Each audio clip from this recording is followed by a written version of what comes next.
पण पोलिसांनी एक आरोपी आणखीन अटक केला नाही. तो पोलिसांचा का लाडका आहे तर मला ज्या व्यासपीठावर बोलायचं ते बोलेल. पण 302 मध्ये एका आरोपीला अटक होत नाही का तर त्याची वेगळी तपासणी चालू आहे. म्हणून का पोलिसांना या एका व्यक्तीला या सबंध केसमधून बाहेर काढायचं आहे, त्याच्यासाठी त्याला बाहेर ठेवलंय.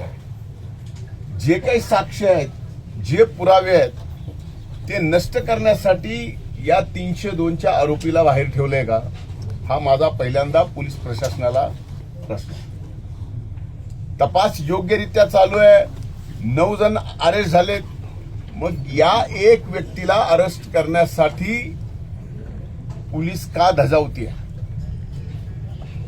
तो मोठ्याचं लेकरू आहे म्हणून. आमचं इथं वैयक्तिक गुन्हा